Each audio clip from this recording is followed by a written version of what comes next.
nobody knows. Government school দেখি admission লয় ভাবে ইয়াত admission ললে মোৰ ল'ৰা ডাক্তৰ ইঞ্জিনিয়াৰ হ'ব বা যিটো নৰ্মেল হ'ব এখন যে থিওলজিক্যাল স্কুল হয় এই কথাটো গাৰ্জেনও নাজানিছিল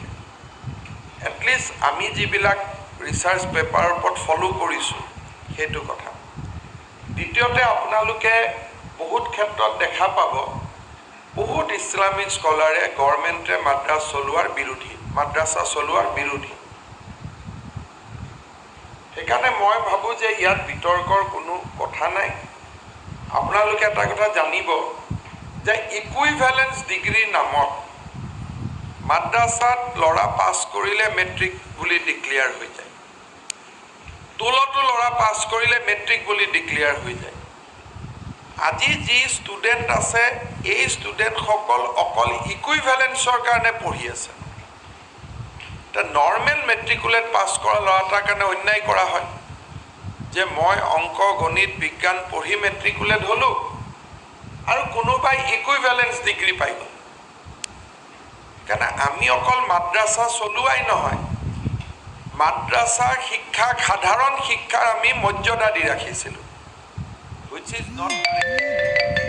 madrasa degree lole amar apotti nasile kena equivalence degree di ami ei gutei keta okol backdoor metric pass korar eta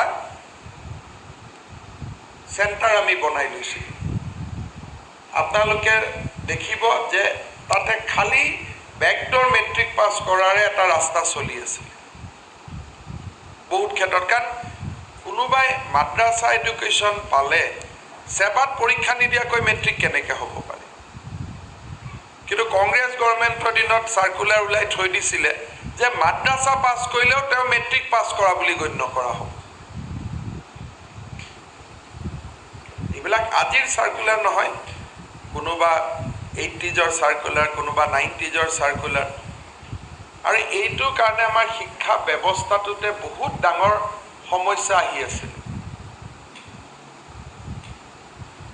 এতিয়া আমি যে স্বয়মৰ লোন বিচাৰিছো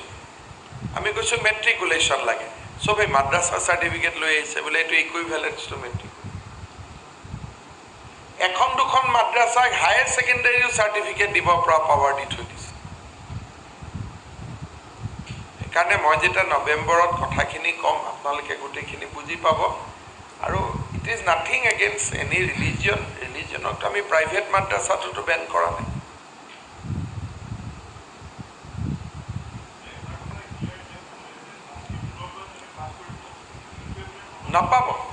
napabo clear equality সংস্কৃত পঢ়িব পাৰিব কিন্তু তোলৰ পঢ়াটি মেট্ৰিকৰ সমকক্ষ হ'ব নোৱাৰে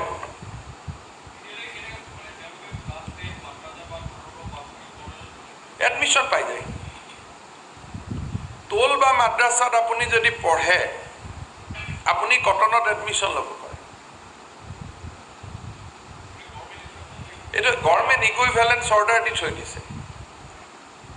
তেওঁলোকে লাগিলে কিবা আছে বা নাই জানক বা নাজানক তেওঁলোকে এটো ইকুইভ্যালেন্স পাই যায় পালে জেনাৰেল এডুকেশ্যন পোৱা মানুহখিনিৰ মাজত হতাশাৰ সৃষ্টি হয় সেইকাৰণে সংস্কৃত পঢ়াৰ কাৰণে আমি কুমাৰ ভাস্কৰ বৰ্মা ইউনিভাৰ্চিটি কৰিছো এই চেণ্টাৰবিলাক তেওঁলোকে চলাব ভাষাৰ ওপৰত জ্ঞান চৰ্চা হ'ব শিক্ষা হ'ব কিন্তু মেট্ৰিক পাছ কৰোৱাটো আৰু নহ'ব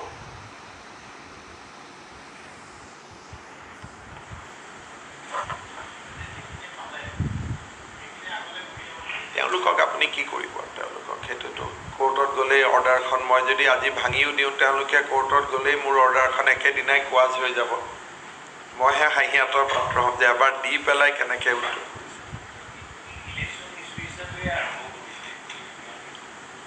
সব তেতিয়াতো তোলতো ইস্যু হ'ব লাগে এটো ইলেকশন ইস্যু কেনেকে হ'ব কাৰণ ইসলামিক মানুহে নিবিচাৰে গভৰ্ণমেণ্টে মাদ্ৰাসা চলোৱাটো ইট ইজ এ ৰং কনসেপশন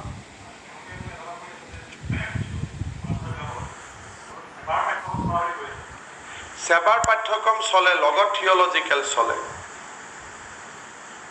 যদি সেবা চলে তো একো কথাই নাই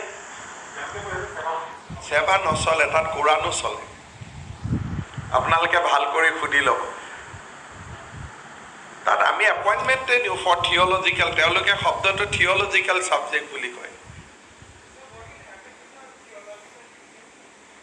দে উইল বি দেয়াৰ, দৰমহা পাই থাকিব। Till their retirement they will continue.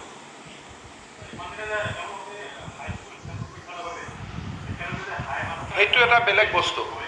হাই মাদ্ৰাছাটো হ'ল যে এটা নৰ্মেল মেট্ৰিকৰ চাৰ্টিফিকেট পায়, এটা ছাবজেক্ট তেওঁলোকে খালি বেলেগ পঢ়ে। সেই হাই মাদ্ৰাছাটো আমি বন্ধ কৰিব খোজা নাই। যিটো মেট্ৰিক পঢ়া হাই মাদ্ৰাছা আছে ডেট উইল কণ্টিনিউ, কাৰণ তাতে 90% কোৰ্চেছ আৰ জেনেৰেল। আমি যিটো বন্ধ কৰিব খুজিছোঁ, য'ত কোনো কমপ্লিটলি মাদ্ৰাছা, টাইটেল মাদ্ৰাছা বুলি কয়, কিবা বুলি কয়, এই যে যিটোৰ পৰীক্ষা চলাই মাদ্ৰাছা বোৰ্ডে, এইবিলাক যি মেট্ৰিক হাই মাদ্ৰাছাৰ আমি ৰিজাল্ট দিওঁ, সেইটো এটা বেলেগ, সেইটো এই মাদ্ৰাছা নহয়।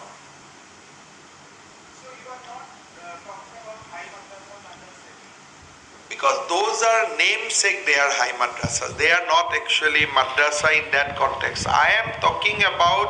610 madrasas who runs completely theological subject, maybe eta duta general subject hoy, but those are completely madrasa education. Their even exams are different, and we spend 260 crores annually on them. Under the madrasa runs under the state seva under. Ekhini cholibo, tat bahut koribologia ekho nai, because those are normal school, eta subject kiba Arabic ne ki padhai mane এইবিলাক সাদুল্লাহ সাহেব যেতিয়া অসমৰ মুখ্যমন্ত্ৰী বা প্ৰধানমন্ত্ৰী আছিলে, these are legacies of Muslim League governments in Assam. তেতিয়াই তেওঁলোকৰ এইবিলাক খুলিছিলে, আৰু কিছুমান মাদ্ৰাছা বহুত পুৰণা মাদ্ৰাছাও আছে। তাৰপিছত কংগ্ৰেছ গভৰ্ণমেণ্টৰ সময়ত প্ৰথমতে 30-40খন মাদ্ৰাছা আছিলে, 600 এতিয়া যাওঁতে যাওঁতে বাঢ়ি 610 হ'ল। এতিয়া যি প্ৰাদেশিকৰণ হ'ব ৰখি আছে আনাডাৰ 300 মাদ্ৰাছা। তাৰমানে আমি বন্ধ নকৰিলে ইট উড হেভ ক্ৰছ 1000, আৰু মাল্টিপল ইনক্ৰিজ হৈছে। বহুত প্ৰাইভেট মাদ্ৰাছাও গভৰ্ণমেণ্টলৈকে কনভাৰ্ট কৰি লৈছিলে।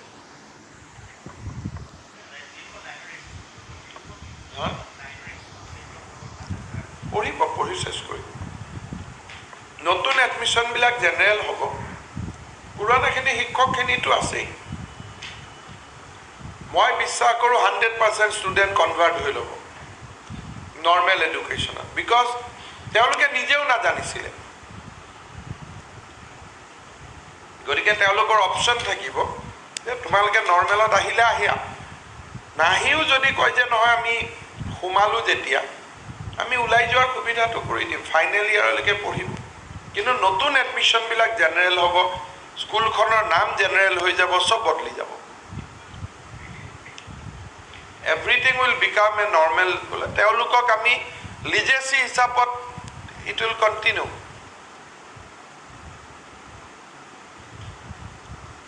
আৰু কোনেও এইটো ক্ৰিটিচাইজ নকৰে, চবেই ভালে পাইছে। ইয়াত কোনো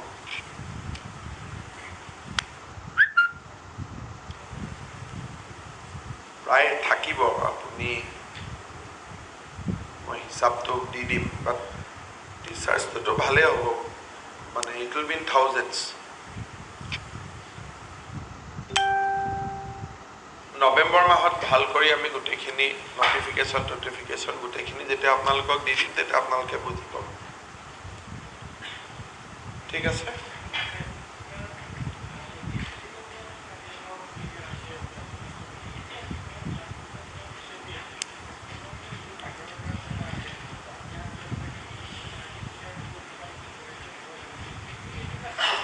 এইটো চেঞ্জ ইমানেই হ'ব যে অহা 1 তাৰিখৰ পৰা তেওঁলোকে যদি নিজৰ ডেষ্টিনেশ্যনত টেষ্ট কৰি আহে, ইয়াত নতুনকৈ আৰু টেষ্ট কৰিব নালাগে। তেওঁলোকে যদি অহাৰ আগতে সাপোজ মই দিল্লীৰ পৰা আহিছোঁ অসম দিল্লীত যদি তেওঁলোকে 48 ঘণ্টাৰ আগতে টেষ্ট কৰি আহে তেতিয়াহ'লে আৰু অসমত টেষ্ট কৰিব নালাগে কিন্তু এই নিৰ্দেশটো আমি আজিয়ে দিয়া নাই কিয় পূজাৰ পিছৰ পৰিৱেশটো অন্তত এসপ্তাহ আমি চাই ল'ব খুজিছোঁ সো 1 নৱেম্বৰত বহুবিলাক ৰিলেক্সেশ্যন আমি দেখা পাম কিন্তু তাৰ আগতে পূজাৰ পিছত 2-3 দিন আমি অপেক্ষা কৰি ল'ব খুজিছোঁ RT-PCR টেষ্ট কৰি আহিব লাগিব আৰু ICMR ৱেব পৰ্টেলত ৰিজাল্টটো আপলোড থাকিব লাগিব তেতিয়া ইয়াত আৰু তেওঁলোকে নতুনকৈ টেষ্ট কৰিব নালাগে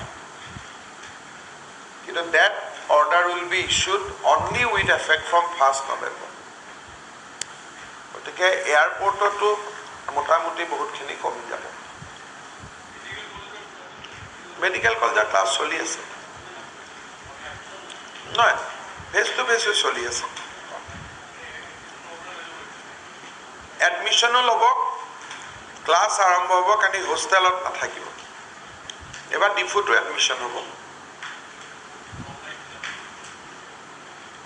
বিনা হোষ্টেল ফিজিকেল ক্লাছ আৰম্ভ আৰু মেডিকেলৰ ফাইনেল MBBSক আমি হোষ্টেলতো থাকিব দিছোঁ already they are there for last 2-3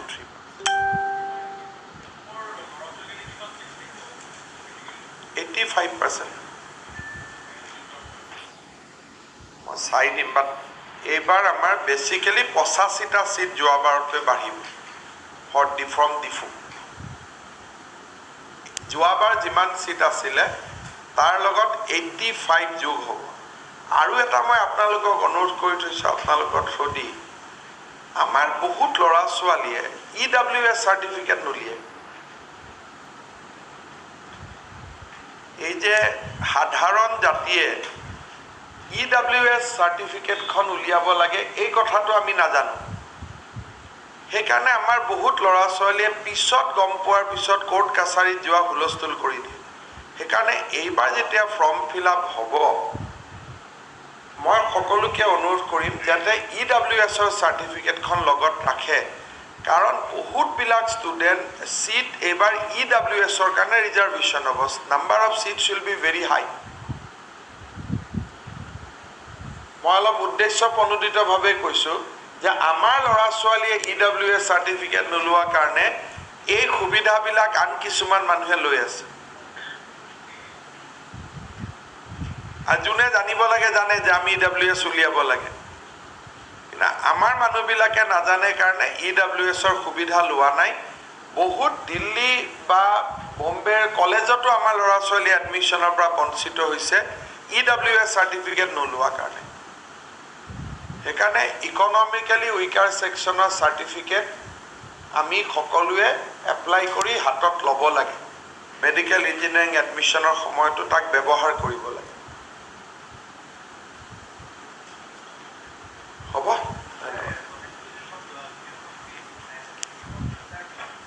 22 তাৰিখে ৰাতিপুৱা 22 তাৰিখে ৰাতিপুৱা 9 বজাত আমি গণেশগুৰি ব্ৰিজখন উদ্বোধন কৰিম বুলি মনত ভাবি থৈছোঁ খালি এটাই কথা আছে যে এবাৰ গাড়ীটো চলাই চাওঁ ক'ৰবাত যদি কিবা ৰিপেয়াৰিং লাগে কিবা লাগে কিন্তু মোটামুটি 22 তাৰিখ ৰাতিপুৱা 9টা বজাত আমি প্লেনিং কৰি থৈ দিছোঁ কিন্তু অকণমান কাৰিকৰীভাৱে মই এতিয়াও ক্লিয়াৰেঞ্চ পোৱা নাই 18-19 তাৰিখে ইঞ্জিনিয়াৰসকলে ইনস্পেক্ট কৰি দিব তাৰপিছত